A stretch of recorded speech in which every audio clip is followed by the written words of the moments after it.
2, 1,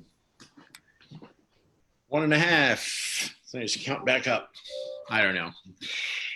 There's a little bit of a lag sending from Zoom over to Facebook. So I think that we may be live, but I never quite know for sure. And I think we are. But anyway, hi, everybody. It's Dave Saunders. Welcome to another edition of Conversations with Clients. This is episode 7, or my magic trick, episode 7. And today we've got a real treat for you. So first off, Janet, I'm going to introduce you. I'm going to build you up. Because one, I just realized this. We've been working together for 3.5 years. Ladies and gentlemen, the executive director since 2005 of Drive Smart Virginia, the one and only, the lovely, talented, hard-charging, always on top of it, working for the Commonwealth to make it a better place to live, work, and drive, Janet Brooking, ladies and gentlemen. There you go. That's my applause thing. So you can't hear people applauding, with all these stupid Zoom meetings, right? So we can't actually hear people out there. And we know that we probably have a dozen or 24 people already tuning in, and they can't applaud and you can't see them. And it's just me and Janet here at the office. So we're applauding for you. Coming live from the worldwide headquarters of Madison+Main, and then reaching out through the miracle of technology via Zoom, through Facebook, and Derek's connecting all the wires. We get to talk to Janet today, who's down in Chesterfield at the headquarters of Drive Smart Virginia. Yes. Janet, welcome. Welcome. Thank you. Thank you for having me. Give me the short version. Tell the folks there, I know what Drive Smart Virginia is, and I know the wonderful things that you do. Tell them what Drive Smart Virginia is and what you do. Sure. So we are a 501c3 nonprofit. So we are a charity. We were created 25 years ago by the automobile insurance industry as sort of their charitable initiative and effort. And we serve all of the citizens of this Commonwealth. So we will go from Tangier Island down to Wise County. We'll go wherever we need to go to reach people, to talk to them about traffic safety, to educate them, to train them, and to change their behaviors. So, as I like to say, you guys cover all 3 corners of the Commonwealth. Yes. Right? One of my favorite expressions is from Abington to Zuni, because like A to Z. Yes. Abington down. Yes. So you guys basically all over. One of the things, and so prior to being at Drive Smart, you were the state campaign director at the Commonwealth of Virginia campaign. So you've been in kind of the charitable nonprofit fundraising arm, but also that background at state government. Did that help you in terms of your transition over to Drive Smart? Yes. Actually, it's been a tremendous help because we receive a lot of our funding from state government now, specifically from DMV. So having been a prior state employee, I already knew about the procurement law, about travel regs, and all those sort of government specific things that really are very important in being able to get your job done. So I'd also, in a prior life, done a little bit of legislative advocacy, and we do a small amount of that. So that was another skill that I was able to bring to this job. Now, one of the things about Drive Smart Virginia is the organization, and then you've got programs that advocate for wearing seatbelts, for driving sober, for putting down the cell phone, for example, when you're driving, and other driving safety initiatives. Tell me about some of the different programs that we as Virginia drivers might recognize if we don't necessarily recognize the name Drive Smart. Sure. So when I first came on board 15 years ago, click it or ticket was basically all that we focused on. So back just 15 years ago, there were still a ton of people not wearing seat belts. We're at a rate of about 85% use now in Virginia, but 15 years ago, I can't even tell you what it was, but it was relatively low. So that's what we used to do. We were the click it or ticket people. And then I came on board, and interestingly enough, my board chair at the time was with Geico, and he said, he said, we're kind of seeing this issue with this distracted driving thing. And, we kind of think it's something that needs to be focused on. What would you think about taking this statewide and getting all of our partners and board members to be involved with distracted driving? And I said, well, Joe, I don't want to take your idea. I mean, that's not really fair to your employees. And he's like, but you can take it statewide, and we're willing to share the concept. So from that point, just about in the first year I was here, we rapidly became known as the go-to people for distracted driving issues. And we've been in that space ever since then. So we started with occupant protection. We are definitely in the distracted driving space. Impaired driving, we have partnered with you all with a fabulous partnership with Hooser Driver and What's Your Game Plan. And for your viewers, Hooser Driver is our NASCAR partnership. And actually, it's not just NASCAR, it's the short tracks in Virginia as well. And that's just to encourage people to have a sober driver and buckle up. So we're there. That's an inward facing campaign where we're focusing on attendees of those races and race fans that are seeing the social media that these tracks are putting out, encouraging them to have a great time but drive sober. So two main messages there with Hooser Driver.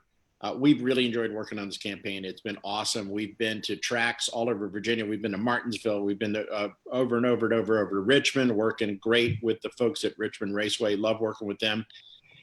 Two main things. We want to get people in that program to choose a sober driver and buckle up, right? Yes.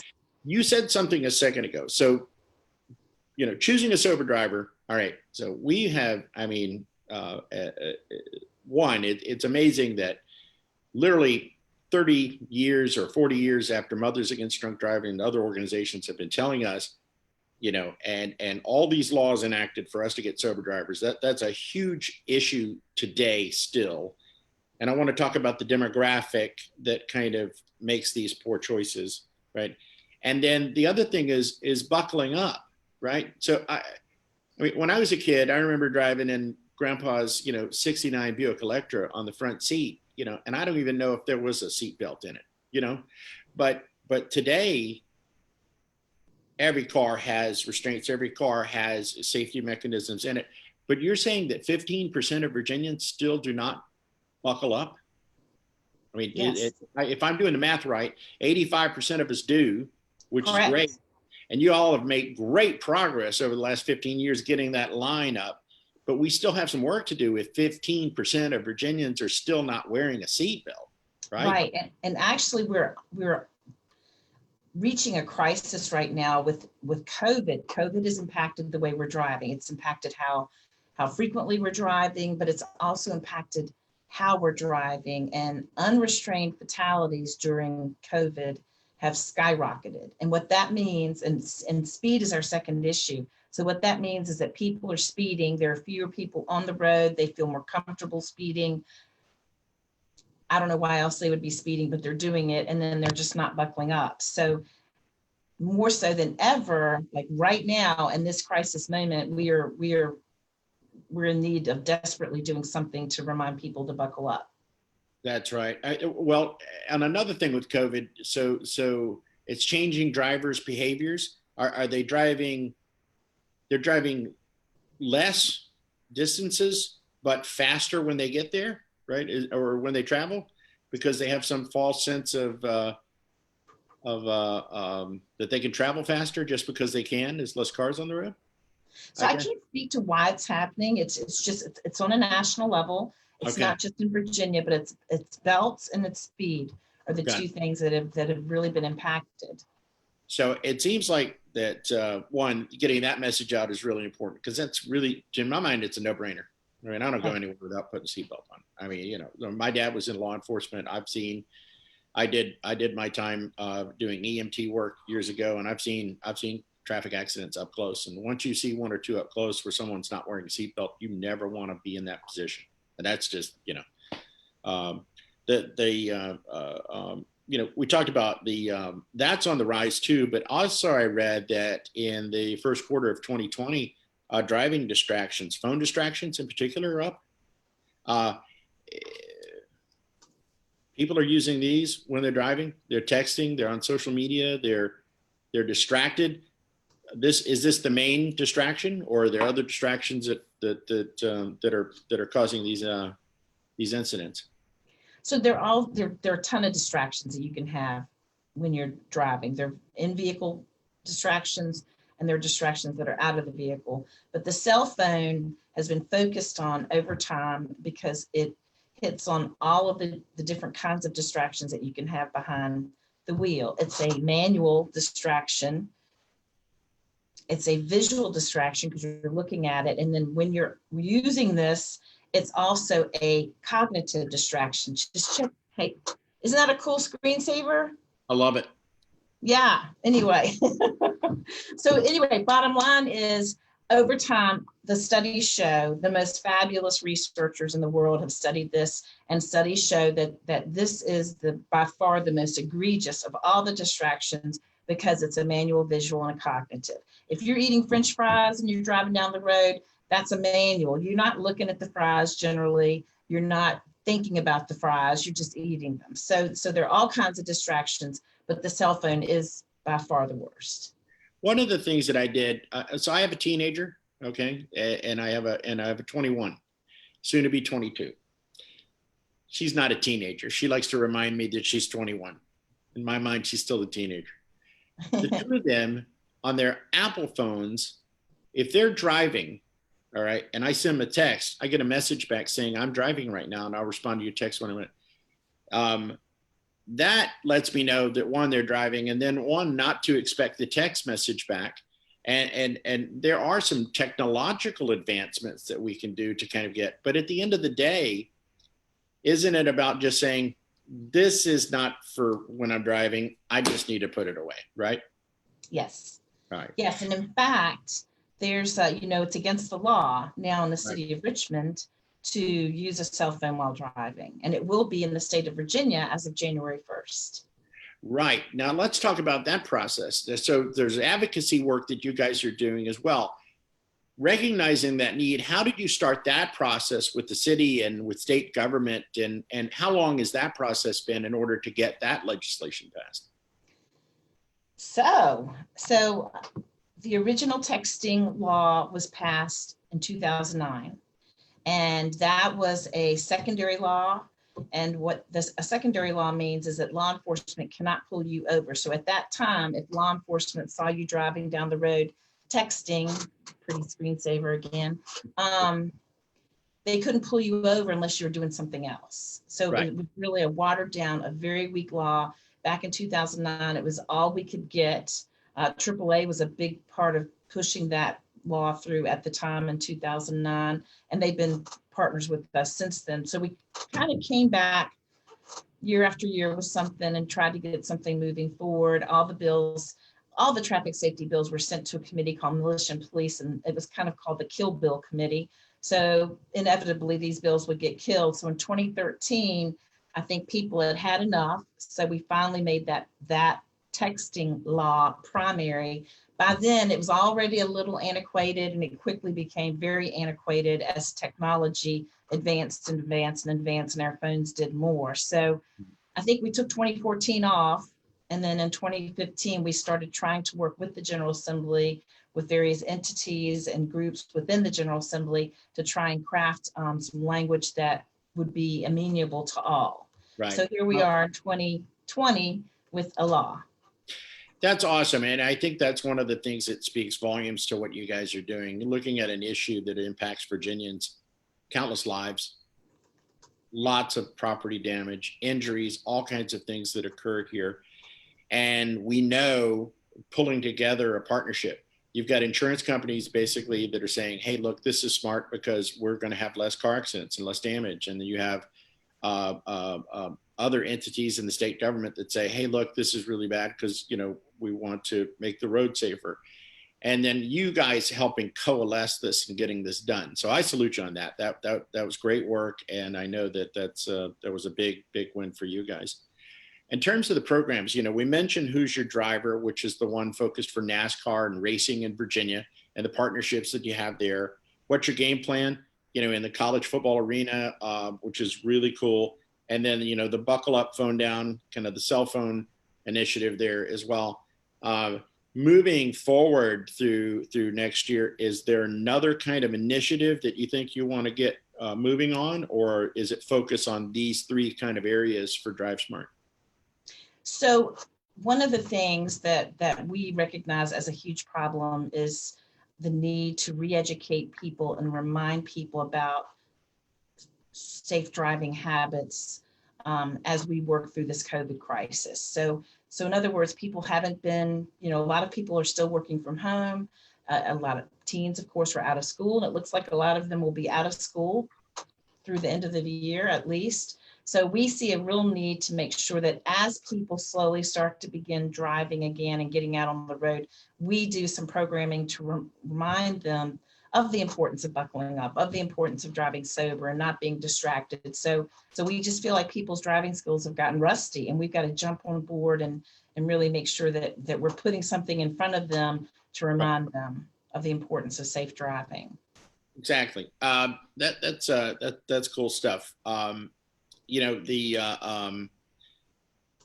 imagine it. There are various different 501c3s, right? So there are some that deal with health and children and education and that sort of stuff. You guys seem to be in a lot of different areas. So you've got some advocacy work going on. You've got education, driver education. Right. You've got there. I know that you do Safe Driving Summit each year. Did you get the name? Yes. So that's a lot of different things for one organization. So you have a staff of like 50, 60. How many people you have over there? 200. 200? There are 5 of us here. That's a lot of work for 5 folks. It is. And, we have been very blessed over time to have amazing partners. And back to that law only passed due to the efforts of many, many, many, many people. And we were kind of the disseminator of information and such, but really a lot of people contributed to its passing. So anyhow, we also have a lot of contractors that we work with, such as you all. And so, over time, we've had the same webmaster for 15 years. Our graphics folks that we sometimes work with have been with us for 15 years. So we just have really strong partners that we work with from that perspective that enhance what we as a staff can do. So, our work flow is kind of distributed out to them as well. One of the things that I've been talking to, and that's a great job, and so much accomplished and utilizing your staff over there. And it's a lot of fun working with all of them. Say hi to everybody. The working environment for you guys going out in the field, doing different things. A lot of the stuff with like Drive Smart going actually to the races and that sort of stuff, with fans not being at the races, that's got to impact you. It's got to impact some of the operations. First of all, just tell me about the office environment, working remotely. What have you guys done to keep the momentum going through the last few months? Sure. So before COVID hit, I want to say we probably had somewhere around 20 to 30 schools that we were going to take our distracted driving simulator to around the Commonwealth. And again, out to Southwest Virginia, Northern Virginia, South Side, very important area for us, Martinsville, Henry County. So we had all these plans to be on the road with our simulator. We also had a lot of plans to speak in workplaces. Rich is going out and he's going down to Tidewater, speaking to the military at safety stand downs, all of these different things. And then we, of course, had community events scheduled where they just canceled the Virginia State Fair today. So we were scheduled to be there. So there are all sorts of things that we had planned to do and have done over time to get the word out and to reach people and to touch people and to educate them about safe driving. So we had to pretty quickly pivot. So, Rich, I said, let's build out these presentations that we make in workplaces and reach out to our workplaces and offer them digitally, or I guess, virtually, I guess is the word. So we've had to do things like that. We're working with schools and teachers now to provide them with some virtual programming. So we're not slowing down, we're just changing the way we do our business. Even our summit, we just decided, and I guess this is not public yet, but I'll go ahead and say it. We are going to take that virtual this year. And that was a hard decision to make, but the safety of our attendees has to be foremost. So that's something else we'll be taking virtual. Well, one of the things is if we've got a link there that you can share, or Rich can share with us, we can have Derek put it up on the page here too, so people can register for the summit. And then also, I know that he's putting up some posts in the feed right now for people to kind of see some of the programs that you guys are doing. I've talked to a lot of different nonprofit executives and business owners and community leaders over the last 3, 4, 5 months. And I find that word pivot arrives a lot because everybody's had to change how they do things, how they interact with their customers, consumers, or constituents, or whoever they're trying to reach.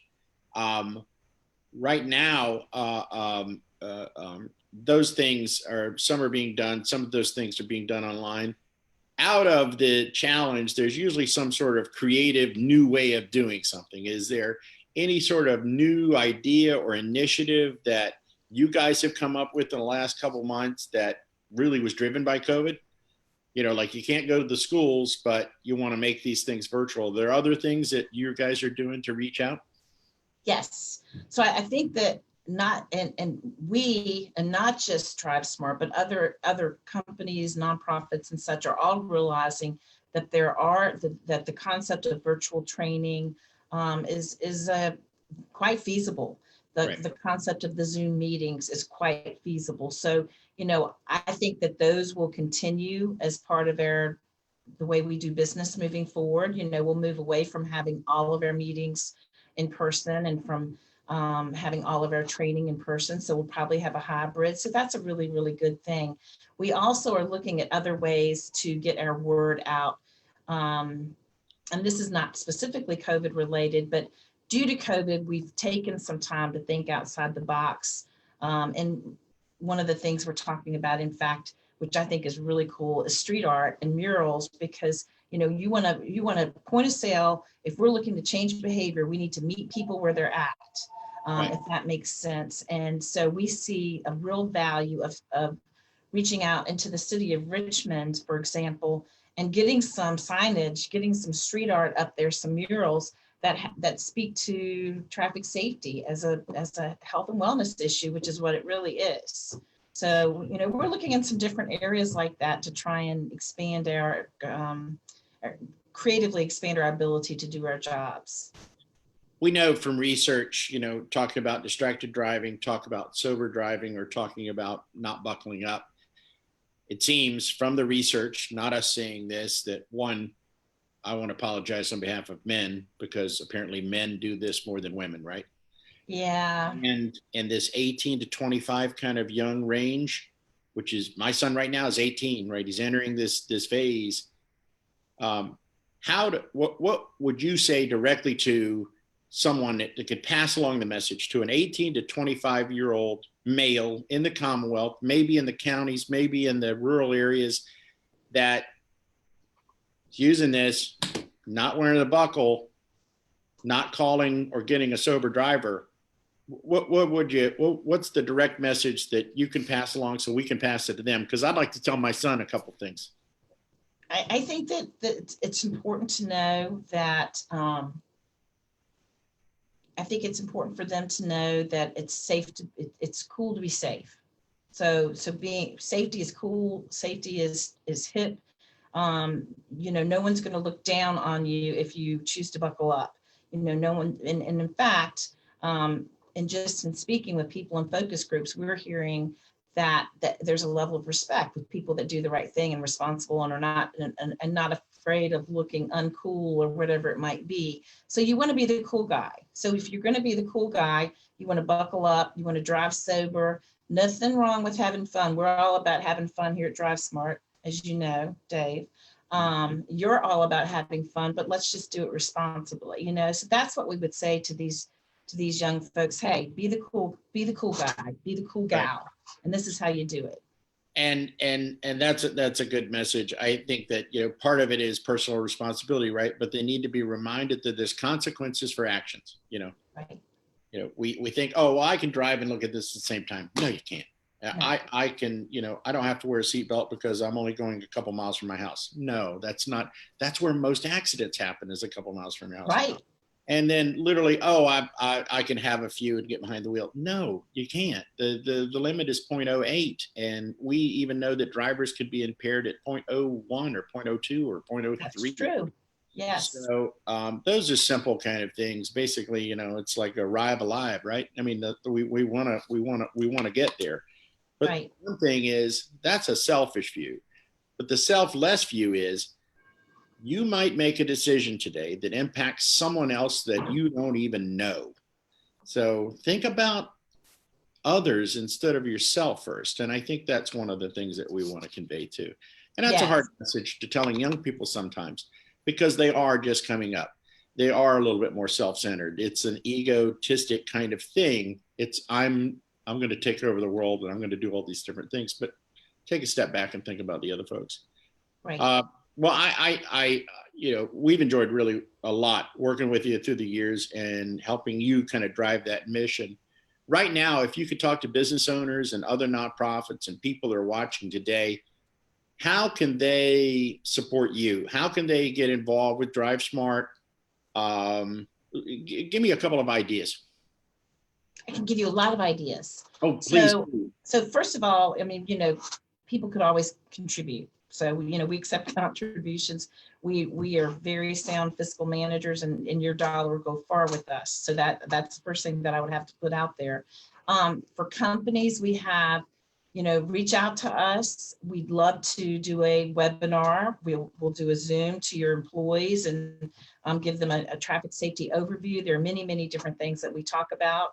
And we'd be happy to do that. It's all free of charge. We have on our website, go visit our website. Our website has some wonderful toolkits of things that companies can use if they want to, send emails to all of their employees, add some traffic safety messaging to their social media platforms, have some activities once they get back into the workplace, to have some activities. Once we all get back in the workplace, we'll come see you. We'd be happy to do that. But until then, we've got all these other virtual opportunities. So there are any number of things a workplace can do to help us get the word out and to make their workplace safer, and to show their employees that they care about their safety and wellness.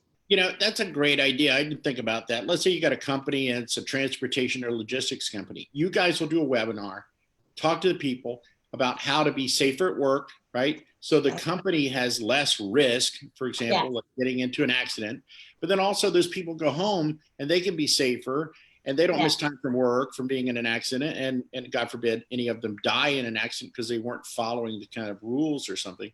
But also just any company, right? Because any company right now, let's say it's, they don't have to be in transportation or logistics. No. Let's say it's a manufacturer, they got 100 employees. Well, I can guarantee you 99 of them probably took a car there to work, right? Right, exactly. I think that would be a great benefit for any HR department right now to kind of say, hey, you know what? I've got this added value from DriveSmart. So we're putting up the web link. So that's a free service, right? And then also partnerships with other companies to kind of get your message out to the Commonwealth, supported by other organizations. I know that the driving simulator that you guys do, there's advertising on the truck, right? For some folks that donated to it and that sort of stuff. There's opportunities for promotions for businesses that are thinking about getting involved with you. Right. Yes, absolutely. And the first thing you said was give money. That's no problem at all.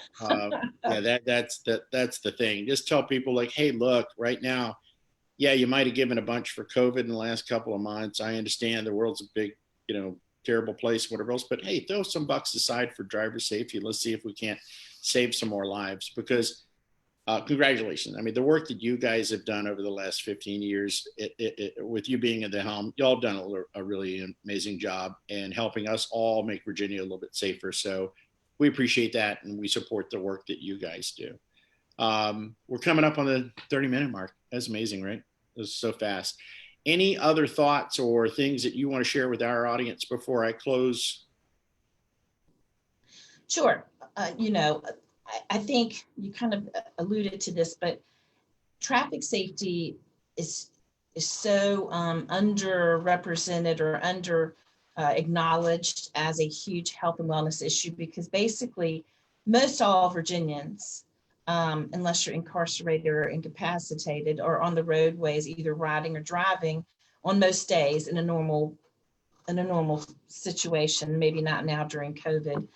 So it's really a way to, if you want to impact the wellness of people in Virginia, working with us is really a way to make a significant difference. And we also know that car crashes are the #1 killer of people 34 years old or younger, #1 killer. So, let's be realistic. Let's tackle this issue and recognize it for the serious wellness issue that it is.